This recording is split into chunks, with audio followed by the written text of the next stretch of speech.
Asiatic ornamentation.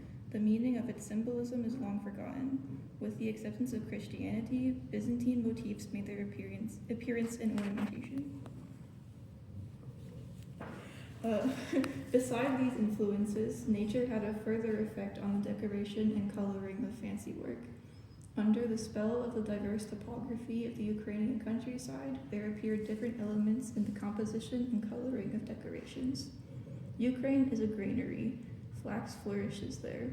It is woven into the linen from which garments are made. Embroidery was used for decorating linen garments. It is conjectured that the beginning of embroidery long ago was by the joining of stitches of colored thread.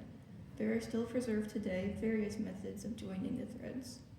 In time, the joining of the stitches became varied and approached a method of fancy work.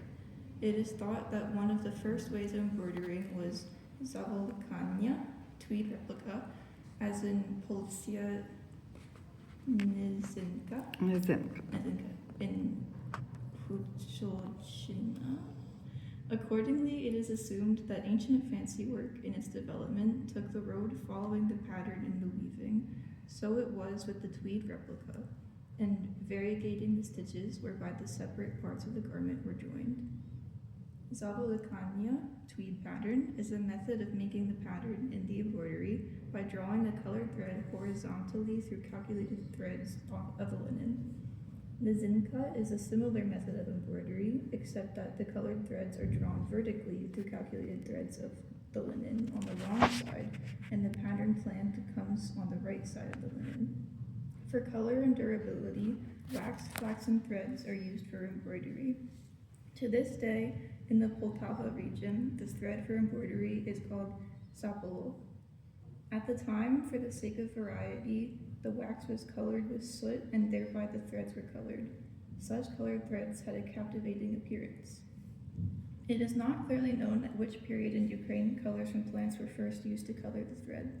It is only certain that by the end of the last century, threads with coloring from plants were used. The extracting of colors from plants and the coloring thereby of thread was a secret kept among the experts. Gradually, the making of colors was so perfected that nearly all shades were available. When in the 60s of the last century, factory-made colors replaced colors from plants, the art of coloration waned. The factory-made colors lacked the softness, the pastel qualities, and the harmony of the colors from plants. A further progressive development in the method of fancy work after the tweed pattern was the lishtva, a flat stitch or satin stitch. To this day, in the Poltava region, the flat stitch or satin stitch is referred to as lishtva. The geometrical lines of a design often called for the spaces free between the lines to be filled in, and the flat stitch was admirably suited to this. Professor H. Pawlowski states that Ukrainian ornamentation was under the influence of Eastern art, especially through the avenues of trade and commerce.